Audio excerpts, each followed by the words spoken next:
Unit 2 आ जाता है semester system का, जो एलएलबी का सेमेस्टर सिस्टम है उसका यूनिट 2 का एक सीक्रेट आंसर आप लोगों को दिखाने लगी हूँ। उससे पहले हम थोड़ा सा यूनिट 2 देख लेते हैं कि वो कैसा दिखता है।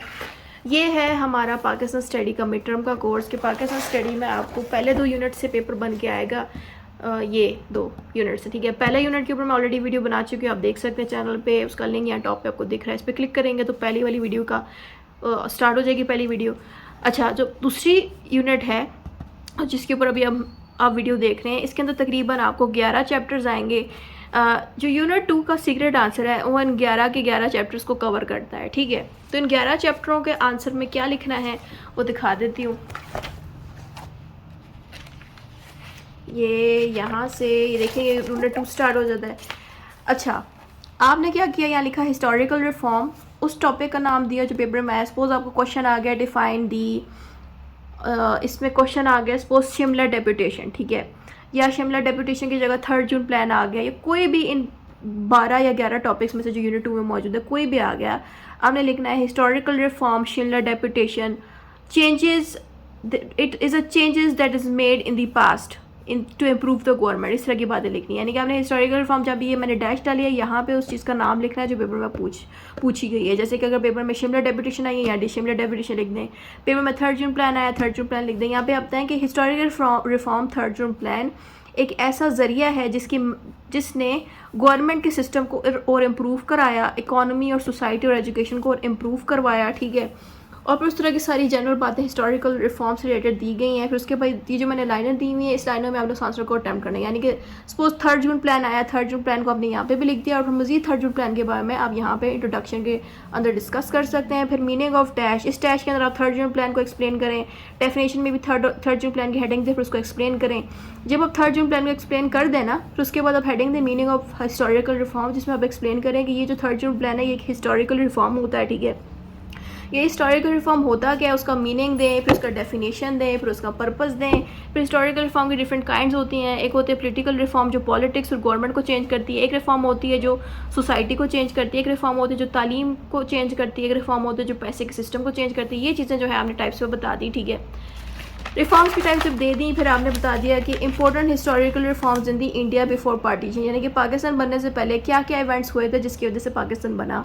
तो ज़ाहिर बात है शिमला डेपुटेशन से सारी हिस्ट्री स्टार्ट होती है 1906 से, और ये बात ख़त्म होती है 1947 तक, ठीक है। तो 1947 से पहले एक साल पीछे जाए तो 1946 आ जाए। तो 1946 में हमारा हुआ था पाकिस्तान रेजोल्यूशन, ठीक है।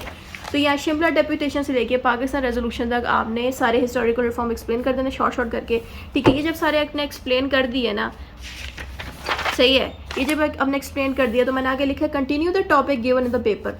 सपोज आपको 3 जून प्लान आया, या आपको एग्जाम्पल में आ गया है पाकिस्तान रेजोल्यूशन, तो आपने क्या किया, ये सारा कुछ पीछे से एक्सप्लेन कर दिया, ठीक है, अपने आंसर में। तो यहाँ से आगे आप एक्सप्लेन करेंगे पाकिस्तान के रेजोल्यूशन को, जितनी भी हेडिंग आती। सपोज आपको पाकिस्तान रेजोल्यूशन का आंसर कंप्लीट नहीं आता, आपका पूरा तैयार नहीं है पाकिस्तान रेजोल्यूशन का, आपने कुछ नहीं ज़्यादा करना, सिर्फ और सिर्फ ये जो आंसर जो मैंने दे रखा है ये सारा आप दे दें उसके अंदर पाकिस्तान के रेजोल्यूशन के आंसर में जो वो पूछें।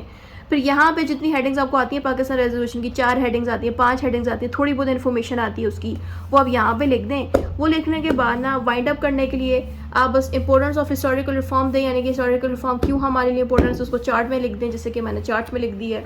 फिर challenges in the historical reform बता दें। फिर कंक्लूजन में भी इसी तरह हिस्टोरिकल रिफॉर्म लिख के आगे, जैसे कि पाकिस्तान रेजोल्यूशन का क्वेश्चन है तो यहाँ पाकिस्तान रेजोल्यूशन लिख दें।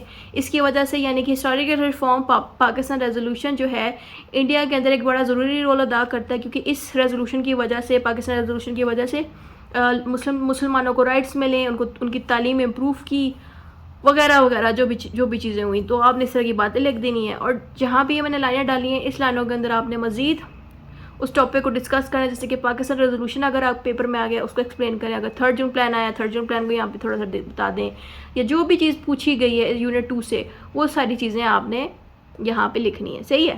तो इस आंसर का फ़ायदा ये है कि कहीं से भी वो पेपर उठा के आपको दे देंगे अगर पाकिस्तान स्टडी का यूनिट 2 से। तो यूनिट 2 के अंदर ये इस मेथड से जब आप पेपर अटैम्प्ट करेंगे इससे क्या फ़ायदा होगा, आपका आंसर लंबा लगेगा। और ज़ाहिर बात है ये थ्योरी वाला आंसर है, तो थ्योरी का यही मकसद होता है कि आंसर जितना डिटेल से आप एक्सप्लेन करेंगे उतनी डिटेल से आपको मार्क्स मिलेंगे, ठीक है। तो डिटेल से एक्सप्लेन करने का यही तरीका है कि आप थोड़ा सा बाकी के इवेंट्स पे एक्सप्लेन आउट कर दें, और जो जो सवाल पूछा गया जैसे कि 3 जून प्लान पूछा है या पाकिस्तान रेजोल्यूशन आ गया है या कोई भी इंपॉर्टेंट पॉइंट आ गई, समझो कि कायदे आज़म के 14 पॉइंट्स आ गए या नेहरू रिपोर्ट आ गया, कुछ भी आए, उसके अंदर आप इस तरह से सारा लिख के, और जहाँ जहाँ मैंने बताया ना कि आप उस आंसर को ऐड कर, सपोज नेहरू रिपोर्ट आ गया उसमें भी सारा ये लिख के, एंड देन जहाँ पे मैंने लिखा ना कि कंटिन्यू द टॉपिक, तो यहाँ से नेहरू रिपोर्ट को मजीद कंटिन्यू कर दें, जितना आता है वो थोड़ा बहुत नेहरू रिपोर्ट के बारे में मजीद यहाँ से यहाँ पे बता दें, यानी कि जितनी हेडिंग्स आती हैं, जो पॉइंट्स आते हैं यहाँ बता दें। फिर उस तरह जैसे मैंने इसको वाइंड अप किया, उसी तरह नेहरू रिपोर्ट के आंसर को भी हमने वाइंड अप करना है। तो जो भी आएगा यूनिट 2 में इसी तरह आपने अटैम्प्ट करना है। इतना ही था इस वीडियो में।